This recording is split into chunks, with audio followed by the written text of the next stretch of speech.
চলো, এখানে বেটু খুব আনন্দ করছিল, মানে ও অনেক বাচ্চাদের সঙ্গে দেখা হয়েছিল, খেলা করছিল, ও খুব এনজয় করেছিল কালকের দিনটা। তো এখানে আমরা চলে এসেছিলাম স্টলে। এখানে স্টলে ছিল প্রথমে চা, কফি, দেন ছিল ফ্রেঞ্চ ফ্রাইজ, আর তারপরে ছিল কাটলেট, আর ওটা হচ্ছে মানে ভেজিটেবলস বল এরকম কিছু হবে।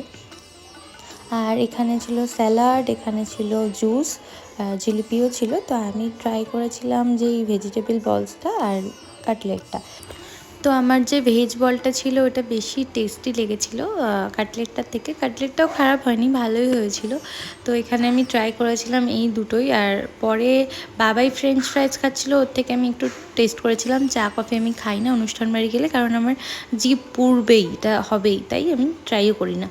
তো যাই হোক, এটা হচ্ছে ভেতরের হলটা যেখানে সাজানো হয়েছিল, খুব সুন্দর ডেকোরেশন করেছিল। আর এটা হচ্ছে যশস্বী, মানে যার আজকে অন্নপ্রাশন আর যার কোলে